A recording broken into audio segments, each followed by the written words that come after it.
किती नळी आहे त्यावेळेला आपण एखाद्या लिक्विड द्यायचं टाकतो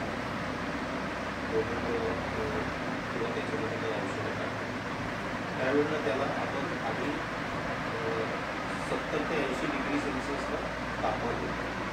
त्याला नंतर फ्यूज करतात. हा आहे रेग्युलेटर. ज्यावेळेला मशीन आपण भरतो फिलिंग करतो त्यावेळेला हा जो कॉपर आहे त्याला आपण टाकतो. मग याच्यामध्ये आपण टाकतो गोमूत्र आणि गोमूत्र टाकल्यानंतर त्याच्यामध्ये आपण टाकतो जे काय आवश्यक असेल किंवा नसेल तर गोमूत्र. ठीक आहे. त्याच्यानंतर वॅक्सच्या सानिध्यामध्ये ज्याला म्हणतात मेट्रॉल, याला मेट्रॉल हा वॅक्स आहे.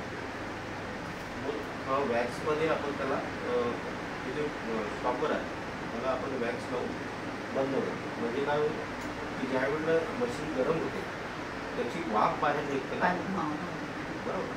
त्याच्यानंतर आपण ज्यावेळेला मशीन स्टार्ट करत असताना आधी ही 2 बटणं, त्याच्यानंतर रेग्युलेटर सेट करणं आणि नंतर मग वरचा मेन प्लग. त्याचं कारण काय, जर आपण मेन प्लग चालू केलं आणि जर नंतर आपण जर हे चालू केलं तर होईल काय, फ्यूज कंडक्टरवरती दबाव येईल आणि ती उडू शकतात. म्हणजे बटणं खराब होऊ शकतात आणि फ्यूज कंडक्टर जाऊ शकतो. म्हणून आपल्याला आधी याला चालू करायचं आहे, नंतर बटन वरचं. ठीक आहे. मग काय ही वाफ जी आहे ती कंडेन्सरमध्ये येते. इथे इनलेट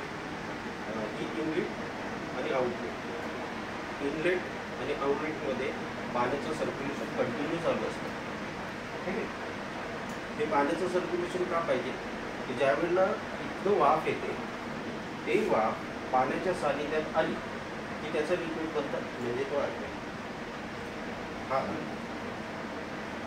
म्हणजे हे डिस्ट्रीब्युशन प्लांट तुमच्या लक्षात आहे.